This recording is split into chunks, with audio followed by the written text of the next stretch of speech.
Welcome to Energy 101. I'm very proud to do our first intro here. And we got co-host Julie and Sean Kelley. This man knows everything about efficiency and making your business better. And it goes from everything and energy into just any business, really. Like, this is going to be very informative and helpful for anyone watching. So let's kick it off with a little intro about Sean. You know, I think basically we need a bunch of Seans in our life. And maybe let's stick with energy first. You know, like, we picture a bunch of guys out in the field and stuff like that going to tens of thousands of feet in the ground. There's safety precautions. There's data. It's crazy. It's all over the place. So are these guys out there doing all that work, or is there people behind the scenes keeping it tight and organized? I think that's where Sean comes into place. Yeah, I mean, it's a great question, right? Because that's only part of it. That might be the service part of the business, but the other part is getting the rig out there or building the rig, right? So we have to start somewhere. But then also mobilizing those people. There's so many processes that are included, but to talk about like efficiency is you have to understand the full process. So whether you're talking about somebody working in a shop, you're working in your current job, you have to understand that there's a level of efficiency that we can implement through technology or through digital solutions or through process improvement. And that's where really the starting point is for any job, for any project, for any operation, is mapping out those steps, figuring out where you have gaps or where you have like block points, and then identifying how can we make this more efficient? How can we improve this process? And that's really the basics. Yeah. How to save time and money. Yes, to simplify it, absolutely. But it's, that's a easy word to say, but what does that actually mean? It takes a lot of work, like mapping out each process. Like if you take one process, there's probably 50 steps. And it's like, how do we remove a step or how do we make it more efficient? And you have to understand what's happening in each phase or each step. And then from there, you can say, well, we need to get rid of the paper copies and make this a digital solution. And then that way it saves 8 steps. So right. That's a big use case now in oil and gas, or removing paper trails. So can you take us through like one process where you've like eliminated steps, just so we can like visualize kind of where you're at in the steps to efficiency? Yeah. One easy case, which can be applied whether you're oil and gas, manufacturing, or anything, is some of those digital forms. Like, for example, let's call it a QC form, right? It's usually something that somebody's filling out. They're inspecting something and they're filling it out. Well, they fill it out. So that's, let's just say 1 or 2 steps. But the reality is somebody has to scan that in. Somebody has to enter it into like a database, or they have to follow like the purchase order or the sales order. And then they have to submit it to the client and maybe even drag it over to Dropbox or to SharePoint, right? So you've now created 10 steps in this one process. And you could have had a digital form that individual could sign with their finger, excuse me. They can fill it out. And then whenever they submit it, there's no need to scan this document. There's no need to print it. There's no need to rescan an old document, right? You have this document that lies with this process. Maybe you're building a skid or whatever it is, and you've done a QC there. And then now you've unlocked that other person that was doing that admin work to focus on something else, to focus on the more important pieces, like maybe selling another job. Yep. I feel like you're speaking my language. With this company, I try to automate everything I can. It just makes things more efficient. And yeah, I'm always so curious because my experience is really, I've worked at one medium-sized company and the rest is like startup world. So it's very easy to be efficient in startup world where you get to create the processes. But I've always been super curious how hard change management is in these bigger companies and how long it takes to actually like see your changes and like the fruition that comes from that. Do you have like a favorite project that you've worked on that like you saw the improvement and you're like, man, I'm so proud of that? Yes. And to back up a little bit, you mentioned change management, which is something that usually is not focused in enough. That and communication, right? So we have an idea and we're like, okay, this is the potential solution. But we forget about how all of these solutions impact people and they impact the processes. And if we can't capture and figure out that piece of it, then our change management is not going to be effective. And then the adoption rate is going to plummet. And then what happens if the adoption rate's not good? They're going to go develop their own solutions because yours was not exactly what they had thought. And so that is the key area that I like to focus in on, because I probably have 10 ideas a day. And taking that through like a full life cycle to delivery is important, but you have to understand how it's impacting the business and people in that change management piece. And that's really the critical piece. Because if you can identify those risks, then you can avoid those risks, and therefore you can have a successful implementation. You basically say like 5 steps ahead. Try to. Yes. Yeah. Because if you don't, and risks come along the way, then it's going to derail your project, or it's going to, potentially ruin or end the project, right? If you don't account for all these risks and how it's impacting the business. So to put this in perspective of oil and gas, something that you change in a process, what does that look like for kind of the end project? Is it saving however much money? Is it saving, can you put that in actual numbers? Usually, yes. So the goal whenever I start a project is to identify if I'm going to be saving labor or if I'm just going to be making the process more efficient, which typically does save labor. And so that's how I usually determine how well how well it's going to improve the process, right? By that efficiency factor, right? And you got to sometimes you have to guesstimate, right? Let's say, for example, you're building a package and you're sending all of your equipment off to be blasted and painted, and you're bringing it back. Well, it takes 2 days to get to the blast and paint, another 2 days or 3 or 4 days to do the blasting and painting. Then they have to send it back. Well, what happens if there's a quality issue? Then they got to send it back. So you have this long process.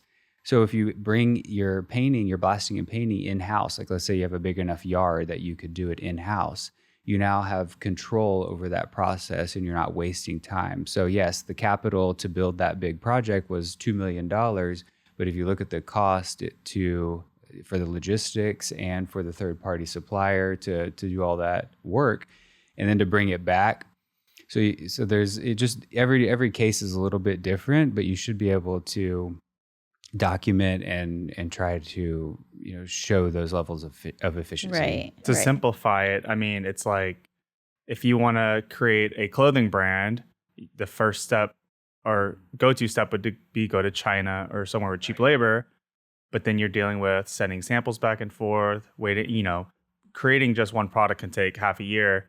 You manufacture in America, pay the extra price, but then it's more efficient. Can that be applied to every industry? Probably not. But I mean, I feel like that's essentially what you're saying. Yeah. And it's a balance, right? I mean, you might have a cheaper product, but there might be issues with quality, coming from China or wherever it might be, versus if you have more control having it in-house, then you pay twice the cost, right? And then you have a lower margin. So there's a balance. Absolutely. I mean, it sounds like you're kind of like in logistics. Is that a fun way to put it? I think it's involved in like every process, right? Yeah. Yeah. So it can be, every industry has the logistics, right? Whether you're moving equipment, you're moving product, whatever it is. So everything starts with data, right? We can't have control in the organization if we don't have the data structured. And when I say structured, that can be whether you have all of your data in one database or you have it all centrally located. But a lot of times what we're doing is we're creating our own tools or our own trackers in Excel, and we have them stored on our laptop, and then we'll just send the report out. But then you have that globally, and you have 10 or 15 different teams that are all doing that.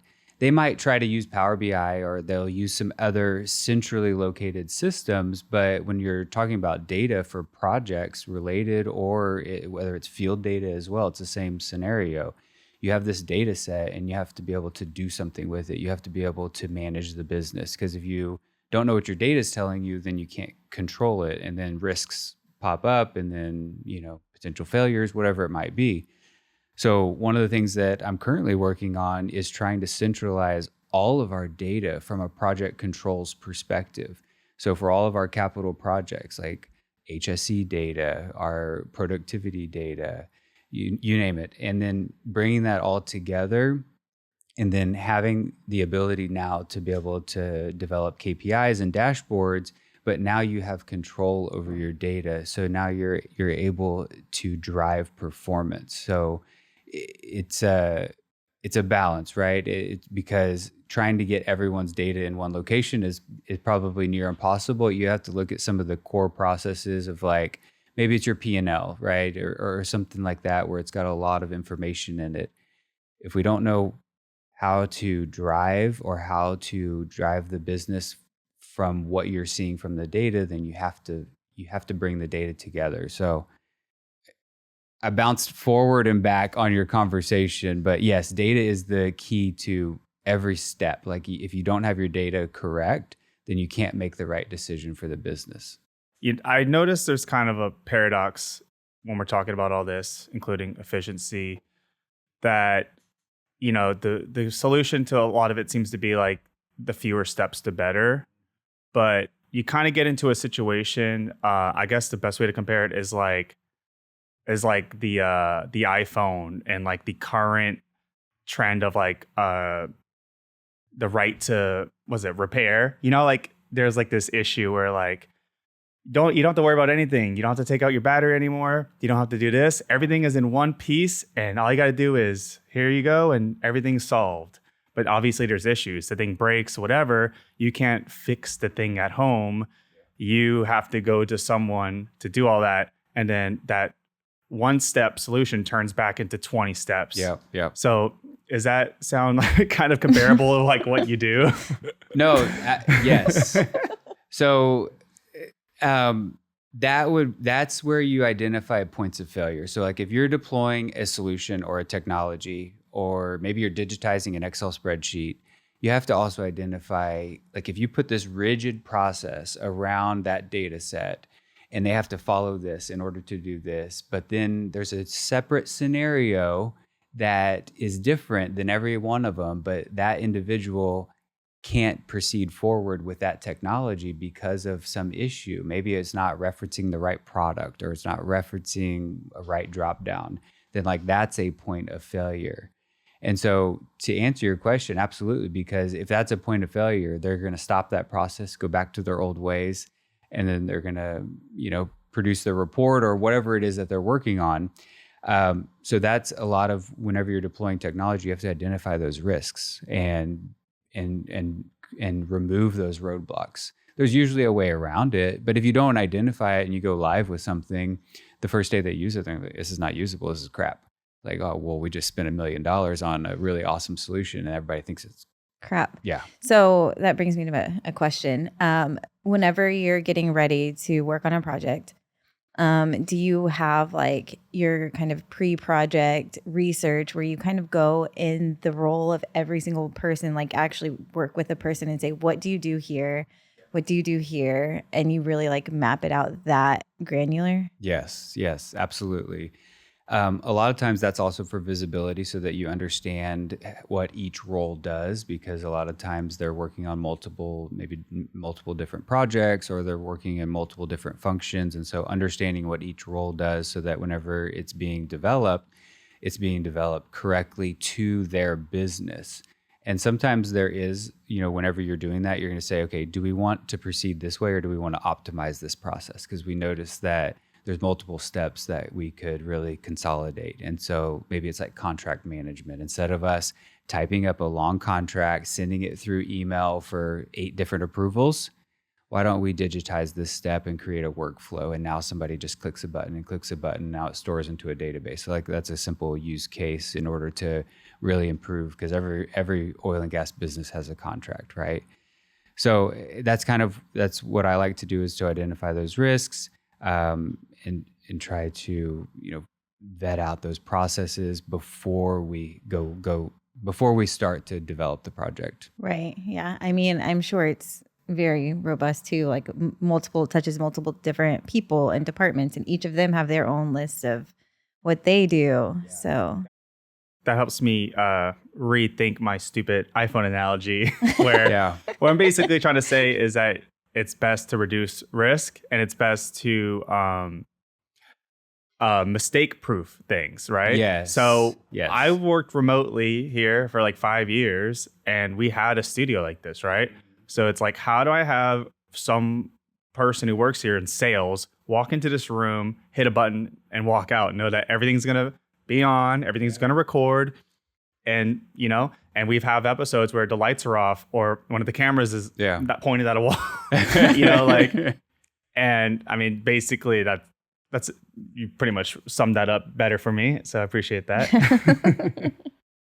Yeah. And I think the more work that you do up front, the better the project is going to go. And then that way you're not going through these major iterations like, oh, well, we developed it this way, right? Is that what you wanted? And it's like, no, we completely missed the whole left field over here, which was this, and this. Right. And so I think the more work that you do up front is helpful to really streamline and make it a smooth project. And asking the right questions. I think that's the biggest thing I've learned in working with like operations and trying to build things for other people is they don't know what they want. They'll ask for something and like that it won't be what they want because you'll build it and they'll be like, they won't use it at all. Yes. And so like that's the most frustrating thing I think is you make it to exactly how they say they want it.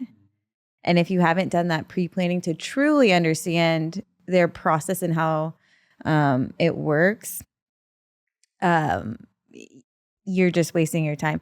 But that also brings me to a point. I'm sure you don't have to deal with this, but here I've dealt with it a lot. Having to kind of change workflows depending on like how a person thinks. Yes. And like how their brain works. And like maybe their brain works in a way where they want the workflow to go like this, but in a normal like operational efficiency way, it works like this. And so you're kind of like, how do I work with this ADHD person who's like all over the place where they want to see this and this and this, but then this other person wants to work like, how do you deal with that?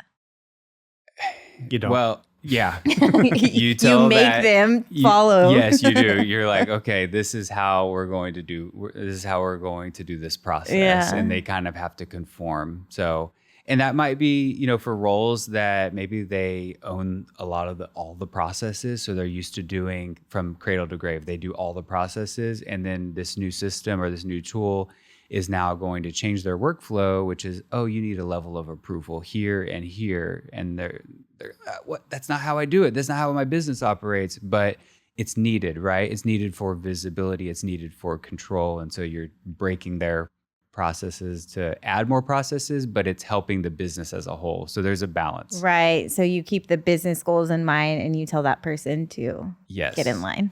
Pretty much. Yes. Yeah. Okay, that brings me to, I lost my question. What was I going to say? What brings me to AI. I mean, you want to talk about people who are, it's like, hey, you got to do this now. And they're like, shit. I mean, that's what AI is to a lot of people. I would say, especially older people. I've heard stories, and we're talking before about even the majors dealing with stuff like this. And yes, it's helpful, but not everyone thinks it is. I mean, what is like the initial steps to implementing AI into whether it's the majors, any energy company, or just business in general? Like, I can safely say that it's not like an optional thing. It's almost necessary. Like, what are your thoughts on that? So for me is to identify where it brings value. So obviously there's going to be a gap. And usually in our industry, we fill that gap with people. We're always adding people, right? Oh, we want to manage finances better, or we want to manage field operations better. How do we do that?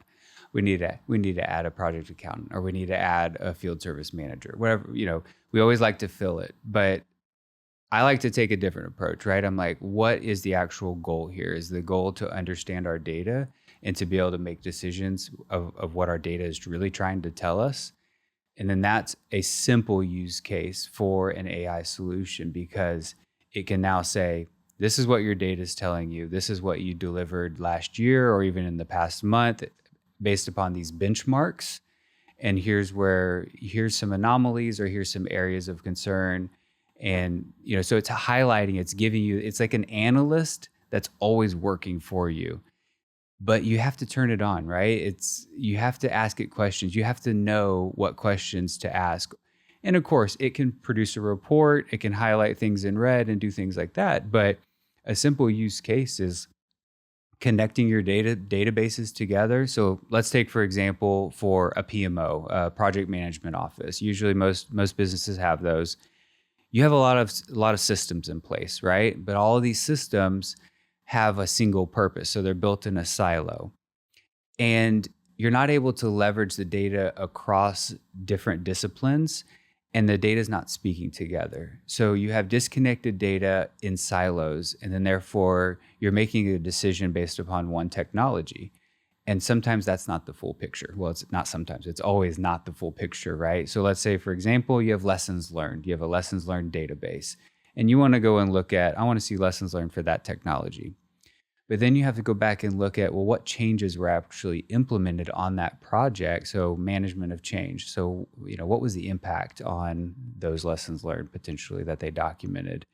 And like, how does that tie into how they executed the project? So now you funnel all this data together, and then you let AI start to highlight these areas for you. So I want to see this technology delivered to Exxon.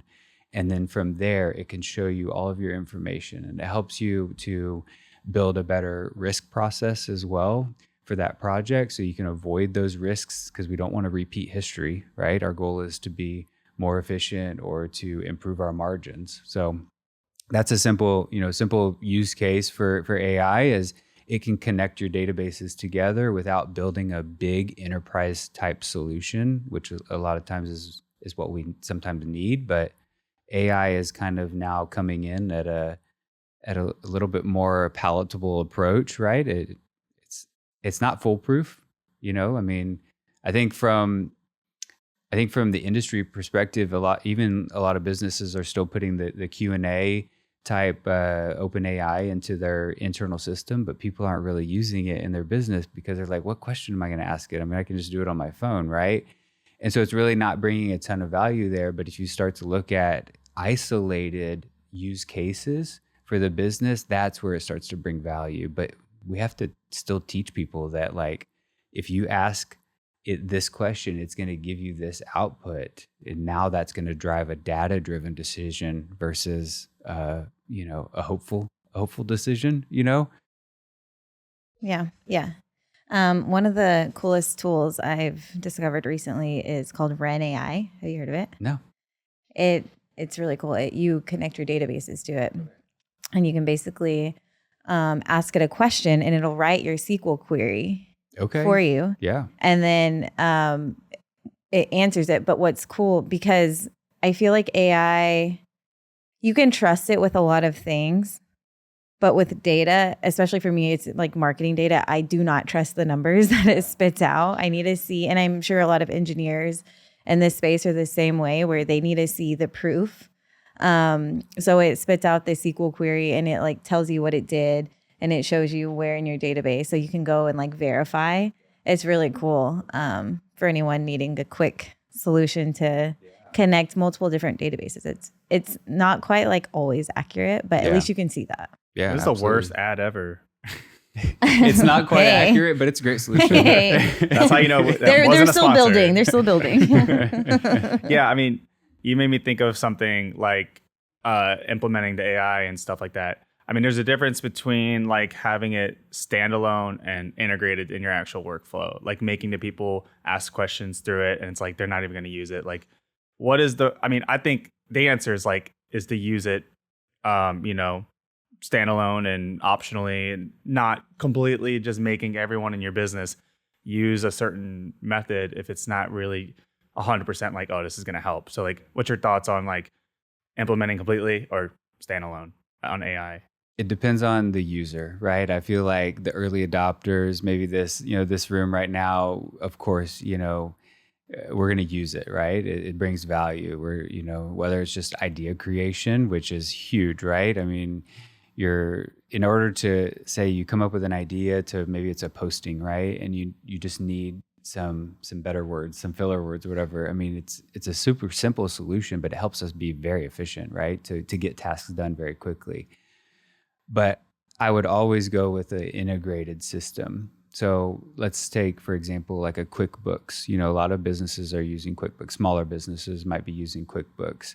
If you did a standalone version, you would probably have to upload an Excel file or a CSV file, and then you would say, read this data, and then you would ask it questions, right, based upon that data. But if you had an integrated solution, you don't have to upload any files. It's automatically connected to the back end, to the database.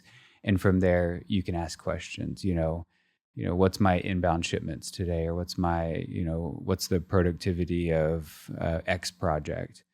Whatever it might be, and so that's a simple, like an integrated type. So, because it's integrated into like you mentioned, like your workflows as well. So it's like maybe it can also send you a report, a weekly report. So that way you have insight into what's happening in the business. Because again, you're probably focused on 1,000 other tasks, and the last thing you want to do is read an Excel spreadsheet. You can implement solutions like that can read your data, your sensitive data, and give you outputs so you can make those decisions.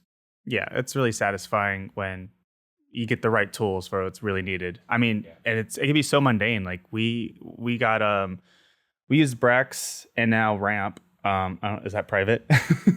And we have like this policy where it's like, oh, if something's over $75, you have to take a picture of the receipt and upload it. Mm-hmm. And I'm like, oh, that's so stupid. I mean, I won't be buying a lot of crap, but whatever. Yeah. And then the first time it happens, I scanned something at Home Depot. It costs like $80. And then it just Ramp is like, oh, hey, you just spent over $75. We uploaded it and you're good. I'm like, oh, great.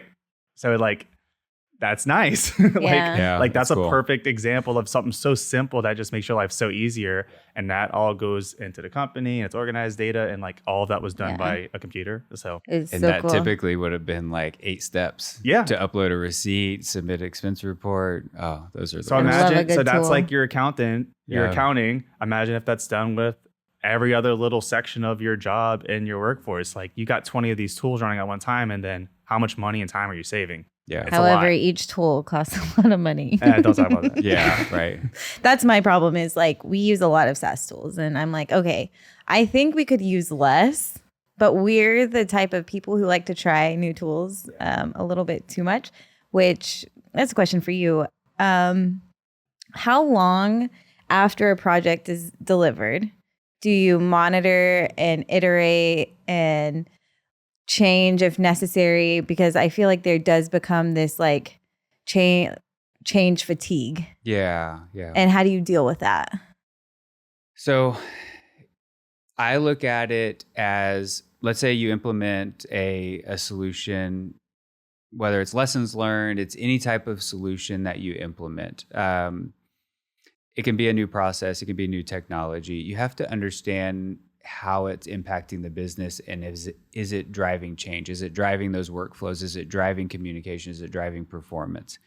And sometimes it doesn't always, when we first deploy, it doesn't always answer all of those questions, right? Because we have to learn how to use the new tool first. And then once it goes operational, then you still have to go back and do an iteration, right?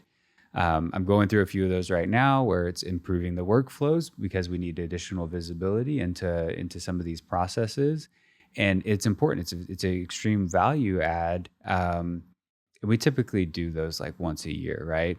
I stepped into a new role, and immediately the first thing I did, I was like, I want this change done to this tool because this tool is not efficient and it's not giving us the data that we need, right? And it was an immediate change. Now, that sparked a whole nother slew of conversations of like, how can we really leverage this technology, right? But it's because people are just checking a box. They're taking this tool, they're uploading the data to it, and then they're submitting it. But there's no change that's ever happening from it. So that's where I was like, you know what, we're gonna do a quick little sprint, and we're gonna go and change a few things and implement it so that it brings more value. So I think that's the understanding is like, if you deploy technology, is it really giving value to that process?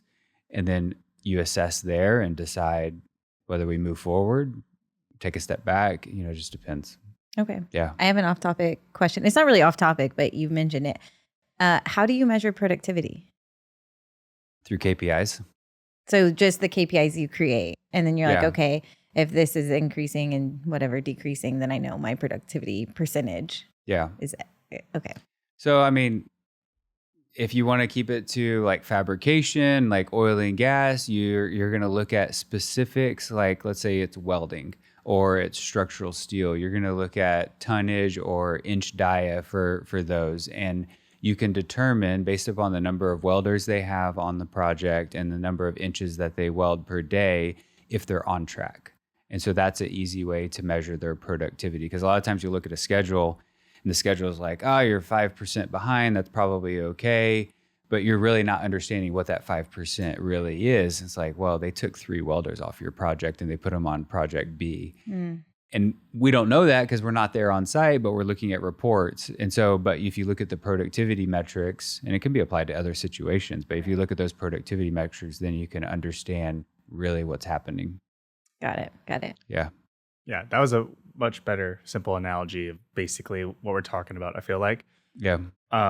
Let's go back to just tools and making things efficient, whatever. Like, what is like something that something you maybe try to implement or a tool you want to use that you learned kind of just isn't the way to go? Or in a similar vein, what is like a hype overkill tool everyone's trying to use? It's like, no, that's not really the way to go. A CRM tool. Okay, So- let's go into detail about that. Yeah, a little bit. It's brief, right? But like, for example, CRM, you feel like is supposed to like solve all small business problems. The reality is like, it might not be the right tool for that team. You know, like if you're a really sales oriented team, then it might be the right fit. But if you're more of an in-person, shake a hand, get to know somebody through a relationship, and that's how you drive business, then a CRM tool is really overkill for a database of contacts. So that's a simple solution, but and it just depends on, it depends on the business, right? For the type of solution that they need. Not every business is the same, and each business uses different technologies. There was a second part to that. What tool would you? What does CRM stand for? This client relationship management. Oh, okay. What would you use instead of using a CRM?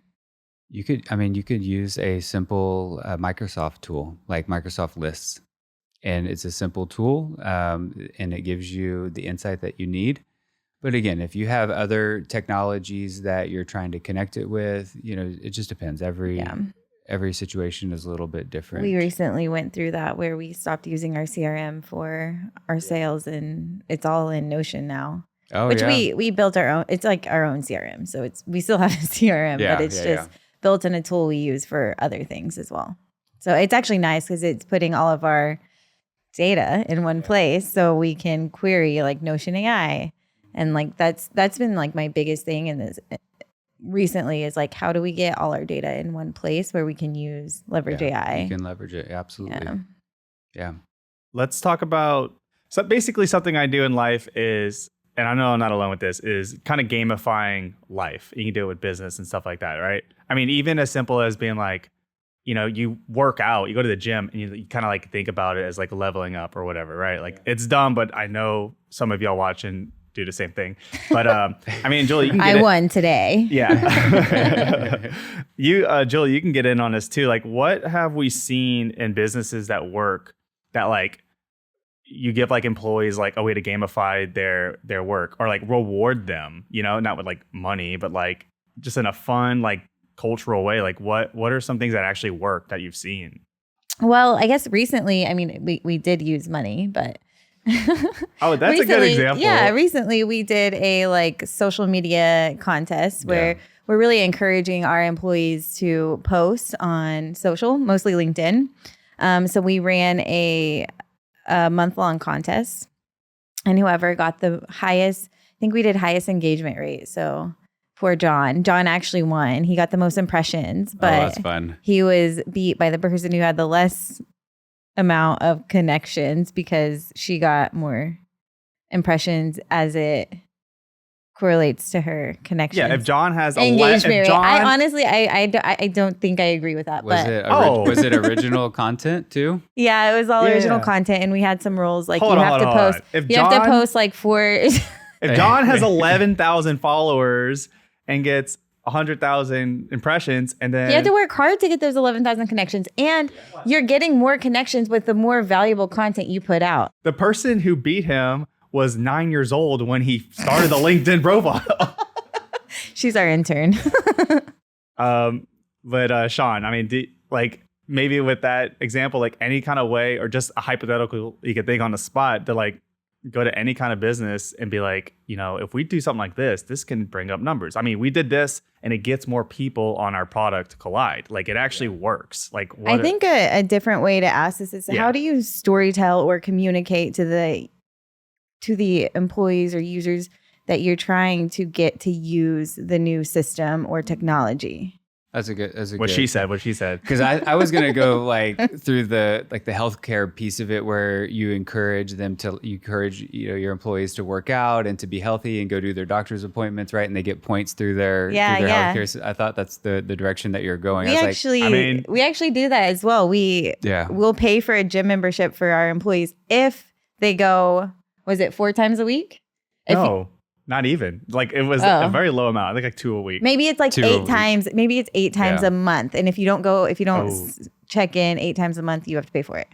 Talking about technology is making sure that you're involving the people that you're affecting into the system, whatever it is, whatever process it is. Because if you develop it in a silo and you try to roll it out, they're going to throw their hands up and be like, what is this? Why am I now having to do this? And there's a lot, like if you do a stakeholder analysis, you're probably going to map out who's going to be on board, who's going to be resistant, and who do I really need to work with, right? And if you do a stakeholder analysis, and I know I'm probably like throwing out all these different tools that you have to use, but like everybody has a backpack and you have to use these tools in order to really deploy solutions successfully.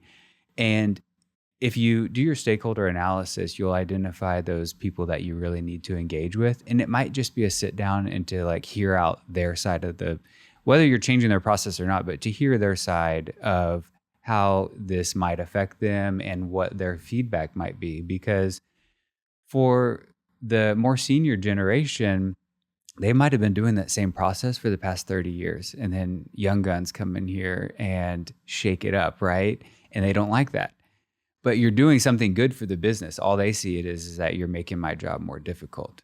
And so starting early on in like meeting with those individuals, understanding how this might affect them, it can help to break down those walls so that you can really start to engage with them, and then they can provide feedback because they might have wise feedback, right? And then that can be a value add. Yeah, well. Making sure they feel heard and a part of the process. Exactly, they'll get bought in. Like if they can say, like, "Oh yeah, that was my idea that we put that little feature right there," and like that just gets them bought in. Yeah, and that ties back to the communication piece. Like I was thinking through communication the other day, and I realized is like, you might be engaged with part of the team and you're telling them about this new feature, or maybe it's a new SaaS that, hey, we're going to start working on this. But then this other group over here that maybe it's your manager, right? You're not really involving them, but then you go and tell them, hey, we just deployed this new technology. And you're like,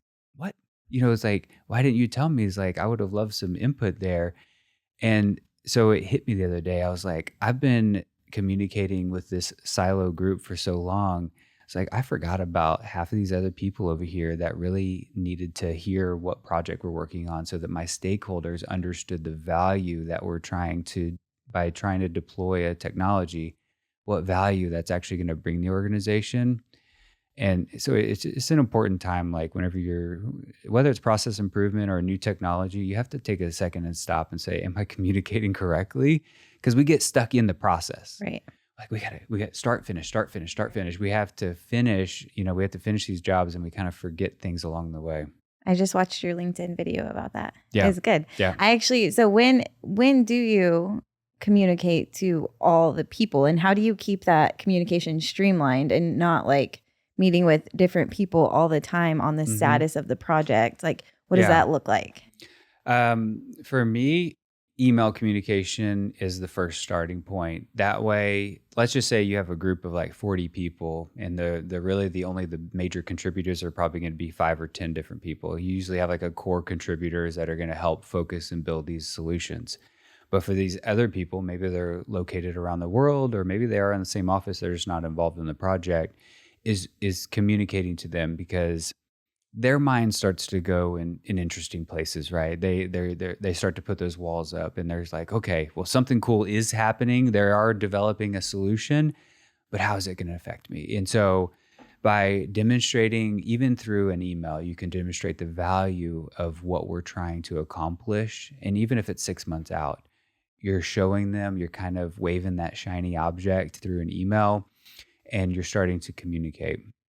You just have to identify which ones that you need to sit down with and to really communicate, because everybody's at a different level of seniority, and people may be a little bit more protective of their processes and things like that. And then a sit down would be, definitely value add. But email is fully acceptable. And then you can start, once you get closer, you start having, Teams meetings, or you have in-person meetings, and you start to show the features, demonstrate the what we're trying to build here and how it's bringing value to the business. And then that way you're kind of like selling internal. Yeah. And that's how you start to kind of communicate better. Yeah. I like talking about tools, essentially. I mean, email is a tool that we'll use and forever use. And we use messaging apps like Slack and Discord. And while we kind of wrap up, and the end segment will kind of be tool oriented, I believe. What are like tools in your tool belt that are kind of like the go-to, the baby steps for companies? Like everyone, like we use Slack, and it's like very helpful. Like everyone uses it to communicate things on a main page, and no one like takes advantage of it or like post memes and stuff. Like it's pretty clean and helpful, right? And then there's a small like siloed messages between like a marketing team and a finance team, whatever. And like it's so funny seeing like my girlfriend works at HEB, and like they have a Slack, and it's all super organized. They have a Slack? Yeah, and like people at so restaurants funny. have Slack. That's I'm like, awesome. this is the right direction, right? Yeah. Like what, like are you going into businesses and seeing them like still like text in groups and like use like emails with 50 people? Like what are these easy solutions that people can just start with? Microsoft Teams is super dynamic, and it's super easy. I mean, that's what I primarily use, but there is people that are like, what? I don't use Teams. Like I just text whoever I need to get the answers from. WhatsApp. Like, but how can I get a hold of you? And so Teams is very powerful, right? It is a communication tool like Slack is, but it also has Teams environment where you can have documents that you can share amongst them. You can collaborate with individual teams. You can have private teams if you want to share, specific data. You can also create a planner, which is tasks. So like say you're doing project management, it's a simple tool that you can now have an action tracker in there. You assign that to the resources. It even has a Gantt chart view as well. So you can kind of tie in a simple schedule. Again, it's a very dynamic tool. You can have all of your Power BIs uploaded in there. You can create custom apps in there. I mean, there's a million different tools. So that's the tool that I like to use from a communication perspective. It's super, super simple, and usually everybody has a Microsoft 365. So why not leverage something that's free? Not free, but it is free because everybody has Microsoft Word. Right. So then you have Teams. Yeah. I mean, we use Notion for like a more project. More of a Google company. Like, there's like the more organized messaging app like a Slack or Teams. There's the project management where you can like create a project, assign people, check it off. Like you're not doing that. Like that's crazy. And then, I mean, like what else? Like what other tools are like pretty essential starting points, you think? Or it kind of sounds like Teams does it all. Documentation. There's a lot of different solutions. There's a content server. There's a number of different ones that are different solutions, and you have to find the right one that works for your business, right? Even at SLB, we have 2 teams on the same organization that are using 2 different documentation systems. So it just depends on the business, right? One has better workflows than the other. Is it all? I feel like for bigger companies, like everything's kind of in the Microsoft suite. is that as well. Yeah, trying to get approvals to use other things is challenging. Yeah, but it's powerful. Yeah, when you start using all the tools that they have to offer. Yeah, absolutely. Okay, I'm ready for the on-screen Let's segment. Go. Yeah. So this should bring up some more talking points, but this one's a little random, but I think after our talk, it kind of adds up and makes sense. It'll be on the screen, by the way. Okay, so I'm gonna just go to the first image and kind of explain it. All right, so here we got a bunch of products. What do you think is the similarity between the three of these products? Media. We got a modern flip phone, a vinyl, and a Polaroid camera. Oh, 90s. So these are all products that have essentially were advanced at one point, died, and then came back, right? The flip phone one's interesting because we redid the flip phone and integrated it with the modern smartphone. Vinyls are literally the same thing. They died and came back. Yeah. And then Polaroid's kind of somewhere in the middle where we have modern ones and people still use like actual film. Hollywood still uses film cameras sometimes, stuff like that. So I'm going to go through a bunch of products that are, potential candidates, whether they're ones that have died and not come back, or they're something we use now and we can maybe predict the future of their lifespan. So I think I got about 15 of them. Repurposing technology. Yeah. All right. First one, the box CRT TV. We're going to see these come back in living rooms. Yes or no? No. No. There's not enough room to hang that on a wall. Can't do that. I'm going to need a bigger entertainment center. All right. Easy start. Next. Is a BlackBerry, but more importantly, the iteration back to buttons or touch only screens. I don't know if you've seen Apple's recent updates. The notification center has gotten a lot more busy. So one of the posts recently says Steve Jobs would hate the new team because they're making it more complicated. Because Apple used to be super, super simple. And now if you swipe down, you got your notifications. There's like 30 of them. Oh my gosh, It's insane. Yeah. Yeah. I mean, we got the Picasso thing in the office. That's literally the whole thing. That and their Steve was the photo album and the phone calls now. They're so complicated. Yep. Think about it, BlackBerry. Come back. But BlackBerry was way hard. I mean, yeah, but I like owned that brick breaker on it back in the day on my I've mom's never had BlackBerry. one, but it was like confusing. No? Yeah, little tiny buttons too. Hey, you know what? I got an idea. Yeah? Maybe something without a cell signal, but you could bring back the technology, but it could be a toy for kids. Like, because my daughter's 5 and she likes the little snake game that's like, she has a little bitty watch that's this big and she'll play the snake game on there. It's nearly impossible. Yeah, snake and brick breaker. I that's all was you literally need. talking about the snake game yesterday. Yeah. So bring it back, but let it be for kids. Yeah. I mean, that's kind of what the dumb phones are doing. We need more dumb phones. The dumb phones aren't just like, no data, but they are kind of doing like flip phones and like Nokia style phones and the buttons. So yeah. Okay. This one might already be on the way. Next one. Emojis. So we kind of have a timeline of like emoticons to emojis. Like, where are we going to be using crying, laughing faces with our grandkids? I'm still like a boomer and I use the first one. And then I'm like, oh my gosh, I can't believe I just typed that out. Yeah. Like on an email or something. Absolutely. I mean, what's the future of our emojis? Are we going to go hyper realistic, or are they going to be like the AI generated ones that Apple's trying to work on? Like, I'm kind of digging the pixelated one. I think we're going to revert back. I like the pixelated one. Revert back to emoticons, you know? Yeah. Probably. That's an objective answer. The fax machine. Oh my God. I'll be honest, I'm not really sure what a fax machine is. Are you sending you're just sending a piece of like a paper with print on it and just sending it physically, right? It's like a telephone that you call. You're sending a bunch of ones and zeros through a phone line, and then it transcribes it and it prints it out. Honestly, that sounds like really cool technology. I like people. So they still got to use this, right? Like technically, I mean, you can email and print now. Why would you do that? You just download a PDF and print it. That's a solution. Why do you need to call a phone to send? I don't know. I feel like a couple of years back, I was still having I had to fax something like to the insurance company. I don't know. Oh my God. And I didn't even know where to start. I think somebody had to help me. I think it's not coming back. We have way too cool modern technology that we can email in. Okay. I guess I never used it. I think we had one in the house, but yeah. Next. AirPods. Now this one's interesting because it's kind of like how do we use? Did they die? How do we use headphones? It's like we had the wired headphones, and then we went. But then now people still wear like the big muffs. It's kind of a mix, right? Like, are we gonna like do some implants or like those weird bone ones? You ever seen those? I don't like those. Yeah, I mean, I like wired headphones, but I don't think I can use them on my phone anymore. oh right, I know that's the thing. They're taking off all the aux and the holes and stuff. It's like what the hell are you Yeah, gonna and do? isn't there something with Bluetooth being by your brain?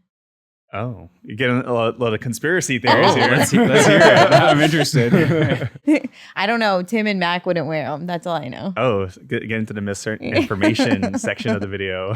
My wife she was like, when are you ever going to get a pair of wireless headphones? I had some back in the day, but every time I worked out, they fell out. I was like, I'm done with them, right? So I went back to the wired ones, but I don't usually use them while I'm working out. But if I'm at my desk, well, I got a new phone. Well, now the connector doesn't work. Yes.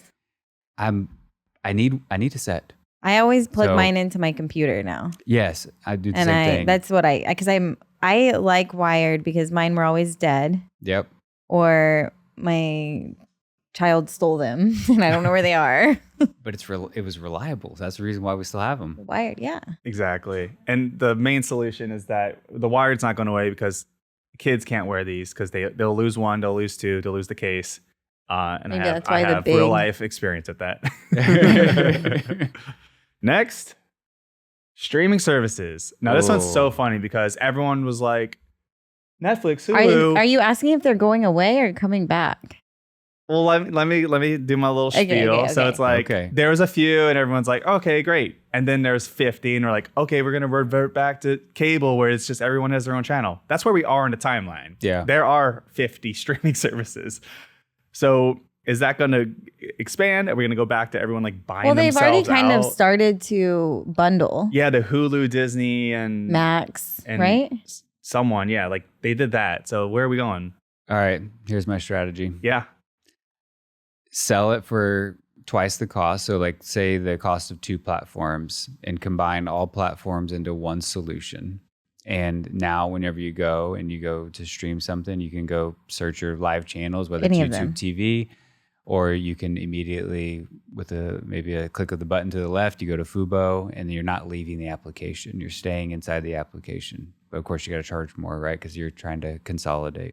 That's my idea. I wonder if the platforms would allow that. It's like cable with extra steps. Oh, there would have to be huge mergers. Yeah. That would be That would be nice though. Yeah. We're going to live to see some wacky shit happen. Yeah, some acquisitions. Absolutely. Yeah, absolutely. It's gonna be fun. Look at the popcorn. I am tired of spending so much money though. Oh yeah, yeah. I'm tired. I'm tired of logging into my parents' account so many times. Yes. Right. Hey, can I borrow your Max account? Podcasts. Where are podcasts going? They're dead. I don't know. Like 2 years ago, totally different than today. I feel like it peaked. It did. I think it's okay. If we're thinking in the future, and we talk about AI, there's some recent posts even on LinkedIn of like AI images that people are getting all these hits off of, but it's not even a real person. So that's my theory is that in the future, these type of roundtables are going to be huge. Generated, yes, like fake, not real people fake generated conversations. No. These like real in person is still value add, like right because they won't be able to generate. How will we have to prove that we're real? Do something weird. I talked like a robot a couple times in this episode. Not gonna lie. Yeah. No, I feel like a robot would have been more precise, not just you do stuff.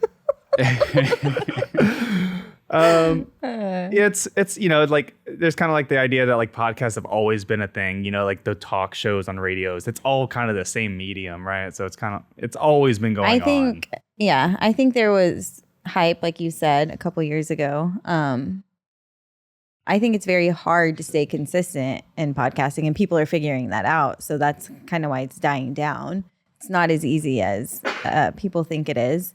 But I think what's cool about podcasting and AI is now that you can easily transcribe, all of this information is now searchable, and you can learn things quicker, and you don't have to like listen to the whole thing. You can search for it. So I think that part of podcasting is really cool. Yeah, absolutely. Yeah, that's the right answer. I mean, there's so many cases where people don't follow a podcast, but they follow a clip channel of the podcast. Yeah. And their algorithm learned that to just show them a bunch of Joe Rogan or Tim Ferriss clips. Yeah. And like that's mostly what that it is. scratches their itch. They have seen minutes to hours of footage of Tim Ferriss, but they've never seen a single episode. And that's kind of like where we are. It's kind of weird. Yeah. Next, food delivery apps. So I've used the food delivery app once in my life outside of what we do here at work. And I ordered it wrong. And what I did was I spent $18 on a bowl of rice, guacamole, and black beans from Chipotle. And I said, well, that's the last time I used this. Okay. Does this include grocery shopping apps? Yeah. Because I'm all about efficiency, and I use Instacart every single week. I understand that like my understanding is that people use these apps. It costs more. The food's worse and it's cold, but they just keep using it. Like when are these people going to stop? It's very expensive. When are you going to realize it's worth going out or worth picking it up yourself for a hot meal? Like, I don't know. I would rather the pricing be the same and they charge like the delivery fee versus hiking up like a 10 or 20% on, like, let's just say you buy a burger for $18. The reality is it was only like a $14 or $15 burger if you ordered it there, and then just have your delivery fee so that like, okay, I bought it at the price that the restaurant would have sold it. But you're right. It's not that we're lazy. We just want convenience. It's like, I want that burger. I'm not going to go drive 5 minutes to get it, but I'll wait 30 minutes for it, which doesn't make any sense. But it does make sense while you're doing other things. And I'm speaking as a mom of 3 who is very busy. I will not go to Costco on my weekend because I have 2 days off. That's it. I'm not going to go to H-E-B and Costco and spend a whole day grocery shopping when I could be doing anything else. So yeah, makes sense for us busy moms. You could be watching podcast clips at the curbside order, you know? I don't want to do curb. I don't want to drive there. You do delivery for Costco and H-E-B? I go to H-E-B because I enjoy H-E-B. I do not enjoy Costco. Costco is like a madhouse, and so many people just standing around it makes me so mad. I know that, placing my order online for H-E-B would be more efficient, but I just enjoy it. Like, I enjoy it too. I love to cook, right? That's my thing. And so going into the grocery store is like a chef's, dream. Right. You get to go over here and this is what I want to make, for this meal and this meal, and you get to pick everything out. So I love it. It's like your playground. It is. Agreed. All right, next. Court Zoom. This is more like should have got the cat one. The funny thing that happened in life where we realized we had video calls forever, and then we like used it kind of like whatever. Then COVID happened, forced us to use it, and we're like, oh, this is a sick tool. It's like, no shit. It's like in every sci-fi movie ever that we're going to grow up and be in like a future with video calls, but didn't really take advantage of it until we're forced to. And now there are court Zoom meetings now. Like it isn't like they took it away. Like it didn't die. They're like, oh shit, this is so much better. Let's do this. More efficient. And, it's like, this is kind of, I don't know. Like, it's just it's so funny that like, this is obviously the way to go. And I don't think video calls are going anywhere. I mean, come on. Pretty. Yeah. Like FaceTimes. Yeah. I think My kids, sorry. No, kids FaceTime. Save the important trials for the in-person, and then like all the rest of the 90% of them online. Traffic. I think that's what's happening. Yeah. That's what's happening. Yeah. You're saying something about kids. Yeah. My kids don't call, they FaceTime. Yep. Exactly. Yep. And it is my kids are crazy. constantly, kids, like, that's what they say. Kids don't know what this is because they're like this, and then they don't even I don't think they even know they can make a phone call instead of like a FaceTime audio. Yeah. We're like in the car listening to music and it's like blasting and it's like, hey dad, it's like, bro, like he can't hear you, or like you're in a grocery store, you're out in public and you're just like calling her friends. Mine just leaves his on his iPad. He leaves his friend on his iPad. I don't know that he's on the phone because they're just like playing together and sometimes talking, but they're also same. Like, what is happening? And then I'll come in and get on to him and his friends here, who their mom probably hears. Yeah. What if kids like to see our faces. Like they want to see the expression on our face, because sometimes my daughter would be like, Daddy, why are you upset? I'm like, I'm not upset. Like, oh, and you had a COVID baby. I'm perfectly fine. Like I'm happy. She's like, well, you don't look it. I was like, oh, okay. So maybe that's like when kids, they want to FaceTime because they want to see the facial expressions. They want to see if you're happy, sad. Oh, yeah, I don't know. Except when they leave the sweet. iPad and zoom around and doze off. And yeah, it's like it's a little bit of both. We'll give them the benefit. yeah, Yeah. it's sweet. All right, next. MapQuest. Oh, I've heard a story recently of like someone who's like their parents still do this. Like, yeah. That's crazy. I mean, the navigation apps are kind of perfect, right? Like, why? when someone starts giving you directions and you're just like nodding and you're like, I'm not listening at all. Yeah. But yeah, I think we all grew up with a piece of paper like on the mirror, like, or something. I did. And somehow we had less accidents back then than we do now. Well, because you're not on your phone. Exactly. Yeah. Or we would get lost and it was okay, right? And we would figure out, we would turn around. You don't have to be like, oh, I have to make this exit right now. No, we're just staring at our phone like, oh, I'm supposed to. Yeah. Wait, I'm texting somebody still. Yeah. Although I did have, this was probably when I first moved to Houston. My phone completely broke. I had to go find a Verizon store. I didn't know where one was at all. And I just had to go and explore. Ew. And drive around until I found a Verizon store.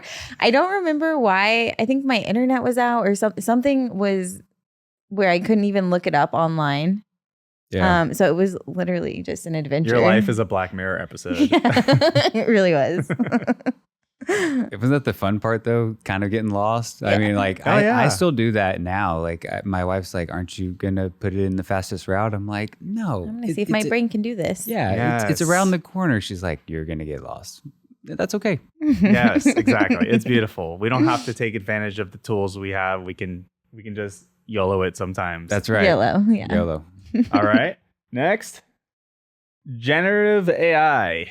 Oh, so I thought this was going to be inflatable chairs from the 90s. Thoughts on banana chairs. So I need one in my office. Generative AI has gotten better and better, but it's still like so obvious to most people.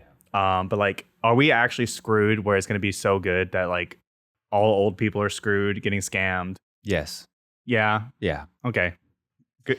So I like to listen to like what the kids say when it comes to things like this. And like Remy is so particular on AI generated images. And she's like, ugh, that's AI generated. Like you can tell. And she hates it. Good. And so I don't know. I'm interested to see if more kids will be like, no, I want like original artwork that is cooler, original picture because it's real. Because everything that they're growing up with is going to be fake. Yeah. Well, what about YouTube's new change in their policy? So they're not going to be paying out for AI generated media now. So so everything has to be original. So maybe that's actually going to be a cultural change that like if kids are watching YouTube, that it's still going to be original content. Yeah. I mean, there's insane stuff on YouTube that's like better than like movies sometimes. But it will have to come down to like policy and the government to like make sure this doesn't go out of hand. As of right now, it's like skirting the line. Oh, absolutely. So it's scary. But again, that's another thing we're going to live to see.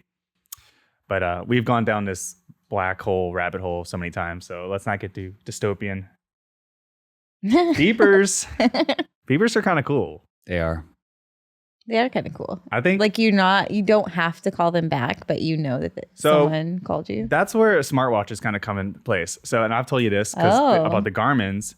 So I have a Garmin watch, which is a big brand, but it's a cheaper one. So it's not like, when you have an Apple Watch, you get a text and you can like type on it, I guess, and like, or like text to speech, take calls, whatever. I can't do that on here. It just Bluetooth connects to my phone. Yeah. So when I get like, dozens of emails, random notifications and shit, it buzzes my watch and I can look at it and go, oh, that's not important. And then move on with my life. It's kind of like what a beeper did, in a way where it's like, oh, what is this? Okay, I'll get to it later. Or, oh, I got to take this. Yeah. And so I feel like these not so intense smartwatches are like the middle ground beepers right now.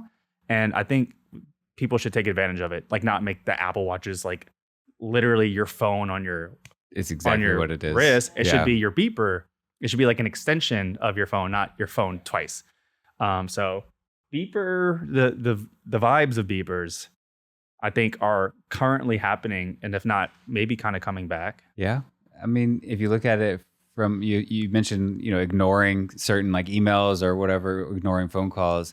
A lot of times if people had your phone number for a beeper, then it was something important, right? Hey, I need you to call me back, right? So it was actually trying to like weed out some of these other conversations, and you only focus on the important things. Yeah, that's true. Same thing with like a medium watch, right? Yep.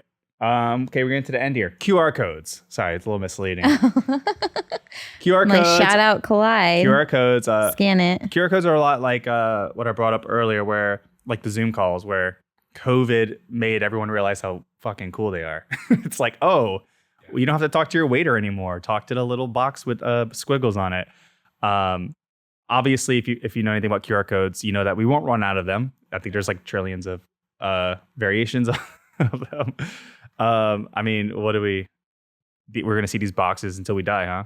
Yeah, I agree. Because, there's still thousands and thousands of companies that have yet to implement any type of like QR code system for like inventory management or anything like that, right? And it's, or maybe it's asset management in the field, right? A service tech can go in and now scan it and pick up all the specs and the service log for that asset. So, I mean, I think it's something that's going to stick for forever. This is one of those technologies that like seems so low key, but is like one of the most revolutionary things ever made by humans. You can like point like a potato camera from like 100 yards away and it'll know exactly what it is. Like the design is perfect. Its use is perfect. Yeah. It's like perfect technology. The only problem that I have with some of it sometimes is at restaurants where they'll give you a drink menu and then they're like, oh, scan the QR code for the menu. Yeah. What? You just put it. I'm not going to specify which restaurant that is, but I'm like, you just gave me this huge drink menu, and then now I have to pull my phone out to scan it to see the dinner menu. I agree. Like, I want to put my phone up for dinner. Yes. I don't want to have it out and then accidentally get distracted or anything like that. Somebody's messaging me. Yeah, it's so easy. Like, I just want to turn my phone over and eat. That's exactly. Yeah, we're slowly phasing out that COVID phenomenon that happened because people are like, wait, everyone's on their phone. And it has its bad use case in that way, I guess. Is this your last one? Nope. A few more. LLMs. Do we use Google? No more. And we just do LLMs. Where are we going with that? I haven't used Google or Chrome in like the past, I would say probably 6 months. And I love it. Yep. I get directly to the source, directly to the point. If I'm asking a question, I don't want to scroll. I want to know my answer immediately, right? And that's like how we're treating ChatGPT now. It's like, I want my answer now. And if I don't get it, I send one more response to focus the conversation. And then I get my response. And then I'm an expert. Yeah. Plus, if like 30 seconds. If you want to talk about like the environmental use of it, Google now generates something anyway. It does. And you want to talk about sources, you're just not using it right. Like you can ask any LLM for the source, but I actually go to Copilot specifically when I want to get empirical evidence because it will give you a source without asking. But if you use GPT or Claude, whatever, and you get information you want, like, you're not trying to like, oh, what's write this thing better for me. Like that's like an opinion, whatever. It's like, hey, what year did this guy die? And you want to check the source, just ask for the source. And then that's, you're not using Google. It's just, it's the same thing. It's Google, but better. I mean, that's kind of my thought on it. So does it replace Google search engines? Yeah, absolutely. Yeah. They're even like in marketing world there's already so many people researching on, I don't know what you would call it, but basically AI search engines, like how to get optimized to be cited by AI. Yep. Rather than Google. Yeah. It's no longer SEO. It's whatever they're calling. I don't know what they're calling it. Yeah. You're looking up, you're asking ChatGPT about cars, and then you're getting Honda ads and stuff like that. Like that's a whole thing we're going to live to see. It's kind of happening now, but like, it already happens with Google. Advertising like you will come. Google something or search something on Amazon, and then you're hearing it on your Alexa 5 minutes later, it's like we're already in that dystopian future anyway. I don't like it. Yeah, so we went out to see my family, and somebody was mentioning about, they were at my grandma's house, they were mentioning like sunscreen or something like that. They pull up their phone the very next day, every single ad was about sunscreen. And so she went out and she went and unplugged Alexa, she turned Siri off like completely. And she's like, how is this happening, right? It's like they're literally targeting me. We're all about to get ads about sunscreen. Do you not need sunscreen? I mean, what? It's August. It is August. So hot. Take the robot's advice. It's protecting you. Last but not least, large white pads. Drawing, writing, I don't know. This is you, by the way. Everybody has their toolbox. Sometimes people have tablets. Sometimes people have whiteboards. For me to communicate an idea or whatever idea is going on in my mind, I write it out. So it's not going away. So if you look at my backpack right now, I have 2 notepads full of notes. Now, are those notes categorized and usable? No. But in the moment, I wrote them down, and that's how I documented my notes. But that's I love it. I think I love a good whiteboard in the background. I'm assuming you also have some of these large pieces of paper folded up 10 times and in your backpack as well. No, not in this backpack. Okay. In the background, there's probably a stack of them that you can't see, but sometimes I don't want to throw them away because I'm like, well, maybe I should reference this really data. Good, yeah. Like, well, I guess I could just go online and go look at my video. That's funny. All right. Well, that's the end of it. Sean, thanks for coming on. Julie, thanks for letting me do the intro. You did so great. I'm a big boy now. It was a rocky start, but we got there. Yeah, thanks, Sean. Yeah. This is fun. Yeah, thanks for the invite. I appreciate it, guys.